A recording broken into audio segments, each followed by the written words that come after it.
Some roads in southeast Ohio are still closed because of high water. A Republican congressman's so-called joke is ruffling feathers in a key portion of his district. And in sports, Ohio's football coach has a few words about his team's slow starts and failed comeback attempt. Newswatch starts right now. Broadcasting live from WOUB TV in Athens, this is Newswatch. Roads across the region are closed today. Good evening, I'm Taylor Bocelli. Thanks for joining us. Floodwaters are continuing to rise into the Carolinas as a result of Hurricane Florence, making landfall over the weekend. But the Southeast Ohio region is also experiencing high water. The Ohio Department of Transportation says the rain today caused flooding in Athens, Gallia, and Meigs counties. Some roads are still closed or restricted because of the high water. County Route 10 is closed from Marion Johnson Road to Brown Road. County Route 17 at Fisher Road between Ladd Ridge Road and Oxley Road is closed, and County Route 42 from Mill School Road to the intersection is also closed, but those are only a few. You can find the full list of road closures on our Facebook page, WOUB Public Media.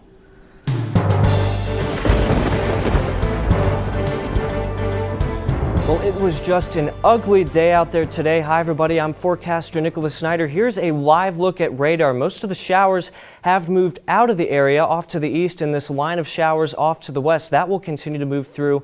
But it is just feeling much better out there than it was the past couple of days. 73 degrees right now in Athens. Pressure is relatively low, 29.80 inches, and rising as the remnants of Florence moves out of the area. Relative humidity is high at 92% as we had those rain showers move on through today. Winds are out of the north-northwest at 3 miles an hour. All across the area, rain showers pretty much wherever you go, especially in those line of showers off to the west and off to the east. 77 in Columbus, 70 in Newark, 71 in Cambridge, the cool spot 69 in New Lexington, and the warm spot 76 in Ripley. As a reminder, follow me on social media at Snyder_WX on Twitter and Instagram. Highlights for the next couple of days: a soggy start, the rain clears out, and hazy, hot, and humid weather returns. We'll talk all about that coming up in my full forecast.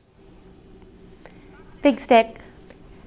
One congressman's comment about the largest city in southeast Ohio isn't going over too well. But Steve Stivers says he was only joking when he said, quote, "It's not like I wanted Athens. Believe me." Stivers is the incumbent for the 15th congressional district race. The district covers most of central Ohio, including Athens.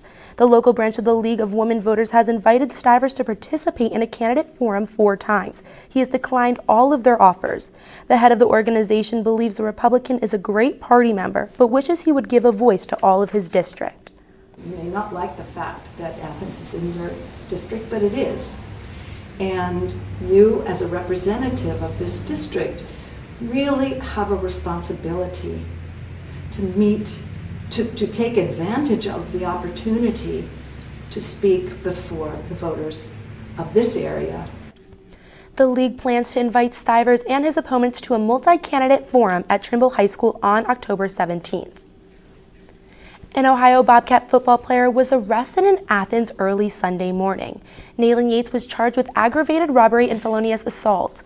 The assault occurred in the alley next to Chipotle, where Yates stole the victim's phone. Head coach Frank Solich was asked about Yates' status with the team, but elected not to comment on the situation.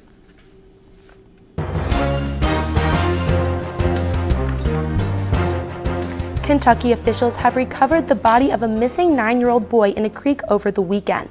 The body was found in Rowan County and was taken to the county's coroner. There it was identified as Bryce Combs. Combs was swept away by flood waters after falling into a storm drain last weekend. Hundreds of volunteers had assisted in the search for Combs. An Ohio Supreme Court is considering whether a sentence is too long for an Ohio couple whose special needs daughter died after not having medical care. The court agreed to hear an appeal after a judge in a local appellate court canceled the couple's 10-year sentences. Randy and Carissa Jones were convicted of involuntary manslaughter and child endangerment in 2015. Doctors say the daughter died after an abscess on her ankle started rotting. 3 fire departments in Gallia, Monroe, and Noble counties received grants grants aim to protect firefighters from health hazards. Nearly $500,000 in grants are being shared by 40 fire departments in Ohio. The Ohio Bureau of Workers' Compensation says the firefighter exposure to environmental elements grant programs provides the funding. The program helps the department purchase safety gear, exhaust systems, and special washing machines. Unions for teachers and school employees in West Virginia are calling for more attention to issues affecting their members. The unions held rallies across the state over the weekend. Media outlets report the rally in Charleston yesterday included Democratic lawmakers and candidates. Union leadership says this November people need to vote lawmakers who didn't support teachers during their strike in the spring. The Ohio State Fair is ending its more than 2-decade-long relationship with an amusement ride company. Last year, 18-year-old Tyler Jarrell was killed when the ride Fireball fell apart. This decision also comes less than a month after 19-year-old Jennifer Lambert, who was seriously injured on the ride, passed away from liver failure. But her attorney says it's not yet known whether her death was caused by those injuries. Brett Kavanaugh's confirmation hearing this week could change the Supreme Court for decades. How senators are reacting in the midst of sexual assault allegations. Roads look more like rivers in the Carolinas as Florence moves slowly through. How residents are preparing for a long week of rain. Fall is going fast, but don't get bored on us mid-season now. The playoff picture is starting to develop, and every game that we bring you will have playoff implications. Right now is one of the most exciting times of the fall, which means you can't afford to miss Friday nights with us. Live at 11:30, Gridiron Glory is here for you. And check out our Snapchat, Facebook, Twitter, and YouTube pages all throughout the week. They're chock full of coverage. So start your weekends with us. And remember, there's nothing better than Friday nights in Gridiron Glory. This is a box that showed you a world beyond your own. It was just a box, but the world has changed, and so have we. And now the box can be almost any size or shape. And you decide what you want to explore. Anytime, any place. Break out of the box with PBS. I'm such a huge fan of PBS. For my entire life, it's been our window into a world of the arts that isn't available anywhere else on TV. We learn about our numbers and our letters and singing through music, through the incredible children's programming they have. And then we grow up and we get to see the world of the arts, whether it's ballet or opera or Broadway, and so many other amazing moments that you wouldn't get anywhere else except for PBS. I loved Ken Burns' series on the Civil War. It was deeply impacting. I love history. To have those stories told through these letters, through stories of love and loss, it rewrote the book on how to tell a story. When television was invented, there were a lot of people who had dreams about what it could do. I think PBS still aspires for and often succeeds at reaching the highest ideals of what television could be.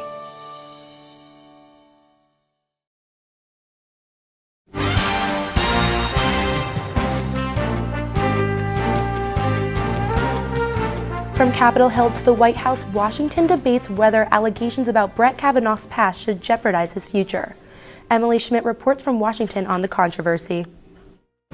The road from Judge Brett Kavanaugh's Maryland home to his Monday White House meetings may be easier than the road his nomination has suddenly taken. If it takes a little delay, it'll take a little delay. California professor Christine Blasey Ford accused Kavanaugh of physically and sexually assaulting her at a party more than 3 decades ago, when both were teenagers. Will your client, Christine Ford, be willing to testify in public to the Judiciary Committee? The answer is yes. She is willing to do it. Has she been asked by any of the lawmakers to do that? That's interesting. The answer is no. Kavanaugh says in a statement the allegation is completely false and that he's willing to say so to the Senate Judiciary Committee. So I have great confidence in the U.S. Senate and in their procedures and what they're doing. The committee plans to vote on Kavanaugh's nomination Thursday. Democrats on the committee are asking for a delay, as is Senator Chuck Schumer. Trying to rush this through on Thursday is an insult to the women of America and an insult to the majesty of the Supreme Court of the United States. It's Republicans who could sway proceedings, especially potential swing votes from Senator Lisa Murkowski. I don't know whether there is any there, but it's my job, along with 99 other members of the Senate, to determine if there is. And from Senator Susan Collins, who tweeted, Professor Ford and Judge Kavanaugh should both testify under oath. Professor Ford's words getting attention and action, with still unknown results. In Washington, I'm Emily Schmidt. Kellyanne Conway says the Senate should hear directly from the woman accusing Kavanaugh. Conway says she does not think Ford's testimony would delay the confirmation hearing by much. The U.S. Senate is voting today on bipartisan legislation aimed at curbing the nation's opioid crisis. The plan would require specific packaging for prescription opioids. It would push for research on non-addictive painkillers, and it would force the post office to crack down on drug shipments. If passed by the Senate, the bill will head back to the House, where similar legislation has already been passed. For days, residents in North and South Carolina were told to follow warnings ahead of Hurricane Florence.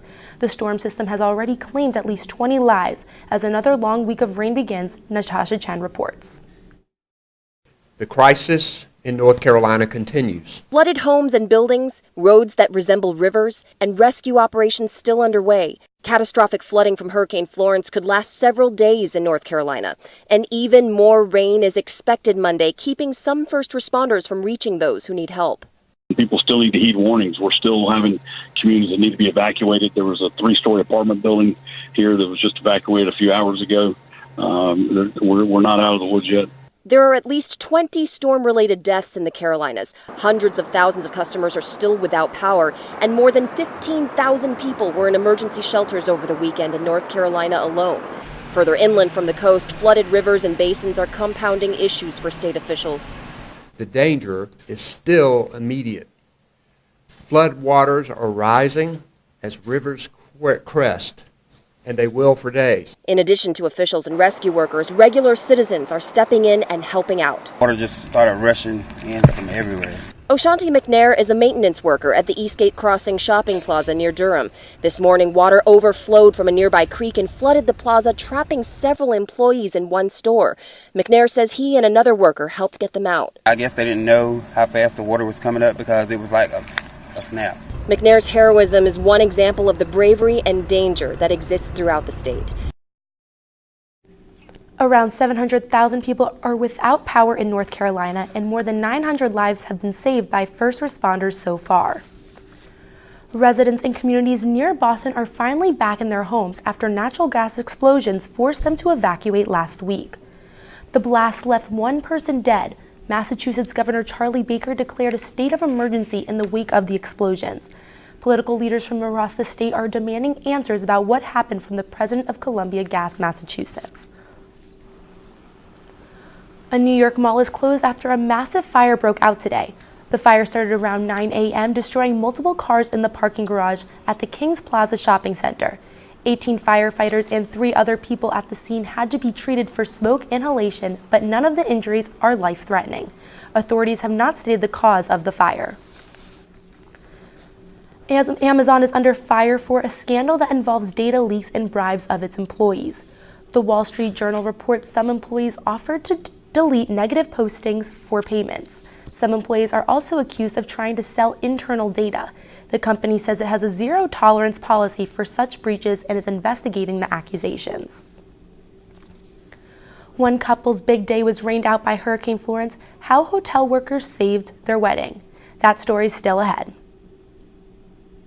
And for our weather, rain will move out, but temperatures will warm up later on in the week. We'll talk all about that coming up in my full forecast, but first, a look at stocks of local interest.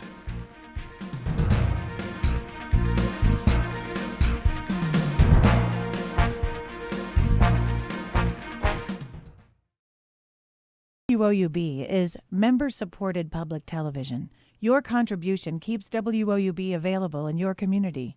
Become a member with a gift of $60 or more for access to stream more than 1,000 of your favorite PBS programs through WOUB Passport. Programs like Nature, Sherlock, and all episodes of Downton Abbey and Victoria. Pledge now at woub.org. And thank you.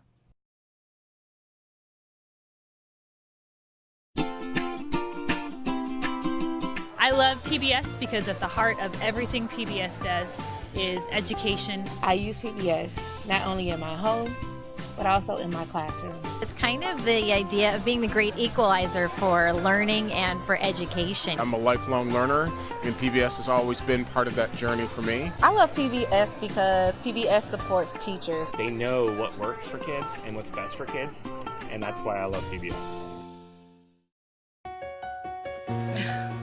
What are you doing? Possibilities. Your day is filled with them. Reach up, energy in the fingertips, collapse. TV, play Downton Abbey.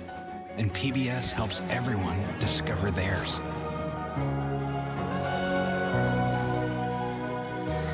Anytime, anywhere. Up in the sky, you can see it.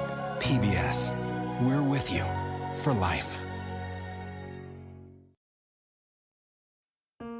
PBS had a special on Pearl Harbor, and once Landon started watching the show about the Arizona, he completely became fascinated. That's Donald Stratton, and that's me.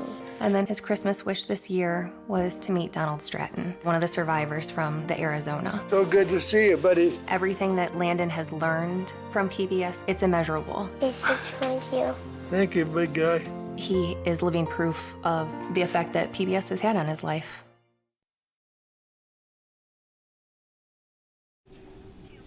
Typhoon Mangkhut made its deadly march across the Philippines, Hong Kong, and southern China over the weekend. More than 50 people were killed and 42 others remain missing. Officials say that early evacuations are what saved countless lives. Aid workers say it'll take time just to survey the damage and time to rebuild.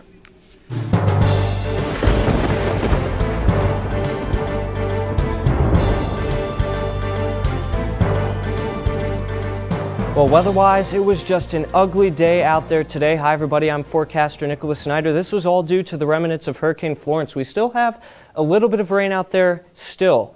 This line of showers going through Lancaster and Logan down along pretty much the US 33 corridor. That'll push off through the east. We still have some showers off to the east as well into West Virginia. Those will continue to push off to the east tonight, but it is feeling much better than it did out there yesterday. 73 degrees, pressure's at 29.8 inches and rising as Florence moves out. Relative humidity is 92% and the winds are out of the north-northwest at 3 miles an hour. All across the area pretty much the same. 77 in Columbus, 70 in Newark, 71 in Cambridge, 76 in New Martinsville, and that's the warm spot in Ripley as well. Rain all across the area. 69 will be the cool spot in New Lexington. It's all due to the remnants of Florence. Here it is, moving up right along the Ohio River. That will continue to move out to the east going into tomorrow, but first let's get you through tonight. So as we get you through tonight, 71 at 8, showers clearing out of the area. Humidity increases by 10 p.m. Watch out for some patchy fog as we go throughout the night. 70 by midnight, and fog will be likely. All across the area, temperatures will be in the middle and upper 60s. 64 in Columbus, 65 in Newark, 67 in Cambridge and New Martinsville and in Marietta. 66 here in Athens will be the low. Showers in the evening, fog after midnight. Winds will be out of the northwest. Relatively calm, 0 to 5 miles an hour. Fog burns off as we go throughout the morning. Cloudy skies will prevail by 10, but by noon, 79 degrees, partly cloudy skies. It's going to be a gorgeous day tomorrow. 81 degrees, partly cloudy, much warmer than it was today. Winds will be out of the northwest at 5 to 10. All across the area, just a gorgeous day. 82 in Columbus, 80 in Newark and Cambridge, 75 in New Martinsville, 75 in Marietta, 81 in Ripley, 83 down in Ironton, 81 in Jackson, 84 in Chillicothe, 83 in New Lexington, and of course here in Athens, 81. All due to this fair weather front high pressure off to the south. It's going to pump in that warm, moist air from the south. Once again, that'll kind of stall out down there. We'll have a little stationary front stir up some clouds as we go throughout the day on Wednesday. But here's the extended forecast. Look at this warm-up. 87 on Thursday, 85 on Friday before really cooling you down back into that fall-like weather for the weekend. Watch out for some possible rain on Sunday going into Monday. Taylor? Hurricane Florence has done a lot of damage over the past few days, but there was one thing the storm couldn't destroy: the wedding of a North Carolina couple, even if they had to make a few adjustments to their special day. Sarah Kruger reports. The breakfast room at the Town Place Suites now doubles as a wedding venue. John and Amy come to give themselves to one another. It's not what Amy and John Thornton planned, but it doesn't matter because now they're married. The original plan was at his mom's house. She's got a really lovely 100-year-old farmhouse, and we were going to get married on the porch, and we were going to have an outdoor wedding. That house in Wayne County was inaccessible due to floodwaters, so bride Amy put together her own bouquets and frosted her cake in her hotel room. The staff, to her surprise, bought decorations, then took on new roles as wedding coordinators, caterers, and DJs. Shanice was talking about decorating. Chanel was talking about let's do this, let's do that. The bride and groom will never forget Florence and how it changed things. We were supposed to go to Wrightsville Beach for our honeymoon. But more importantly, it showed what doesn't change: their love for each other. There's not just, gloom, there is brightness, there is love, and here at the Town Place Suites, we had our first wedding. Sarah Kruger, WRAL News, Goldsboro. And John and Amy weren't alone. There have been dozens of other couples who have had to relocate their weddings or honeymoons because of the hurricane.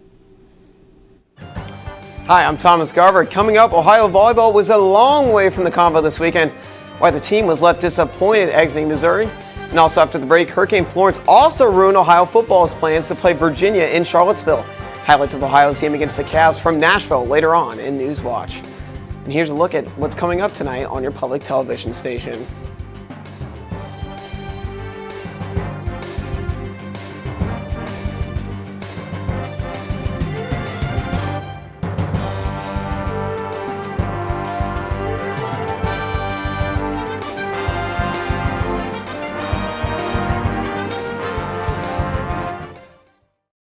This is a box that showed you a world beyond your own.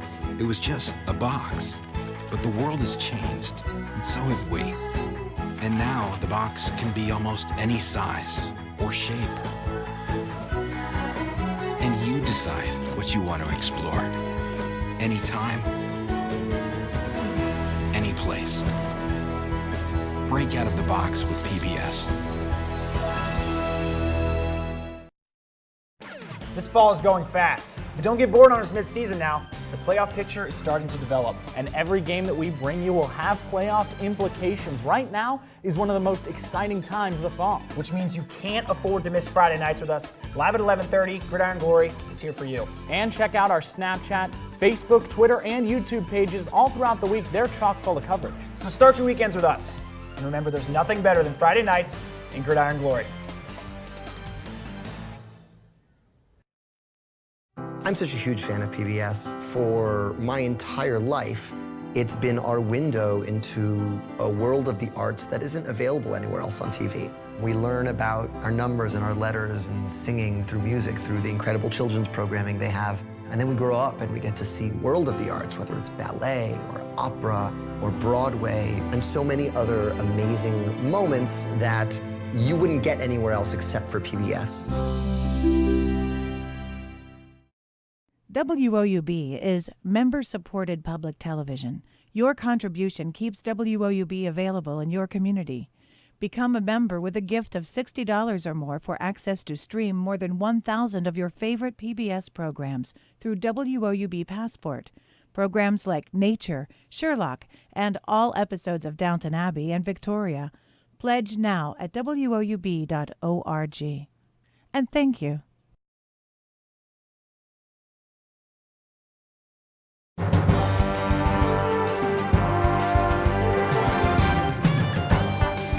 Welcome back, I'm Thomas Garvick, and let's get to the gridiron. It's week 4, but the Nelsonville York Buckeyes were still looking for win number 1 of this season. Things looking up for the Buckeyes early on. River Valley has the case of the hiccups. The Raiders muffed the punt, and the Buckeyes recovered deep into Raider territory. Mikey Steele struggled the first few games, but not Friday. Steele keeps it himself, weaves his way in for the score. Buckeyes up 14-7. And then again, the Buckeyes strike again. This time it's Keegan Wilburn, cuts it back, stays on his feet before punching it in. The Buckeyes, they get their first win of the year in blowout fashion, 54-28. The Ohio volleyball team was also in Missouri over the weekend to be a part of the Mizzou Invite. And things didn't start too well for Ohio. The team lost to Drake in 5 sets and then Missouri in 4 sets. The Buckeyes, however, did end on a win with a sweep of Texas A&M Corpus Christi. Ohio's Jamie Kosorek had 14 aces over the weekend. She's just 12 aces away from breaking Ohio's all-time record. The team is back in action Thursday against Kent State. The Ohio football team had a tough weekend up in Nashville. Hurricane Florence, though, wasn't stopping these guys from seeing the Bobcats. Cats in a hole early, broken play, and Nathan Rourke takes off down the sideline. Gets a nice block from D.L. Knock. He's off to the races. He takes this thing 70 yards inside the 5. Malik Irons would cap off that drive with a touchdown. Cats down 14-7. Second quarter action now. Rourke throws a strike to Poppy White for the touchdown. Ohio at that point trying to climb out of a 35-14 hole. Off a fumble recovery, Rourke doesn't get much better than this. Threads the needle to Isaiah Cox for 6. What a grab. 35-21 at the half. But Ohio falls to Virginia 45-31. Here's Coach Frank Soldier's thoughts on his team's comeback attempt that fell short. I have to look at that and find ways to get off to a quicker start and then play 4 quarters of football.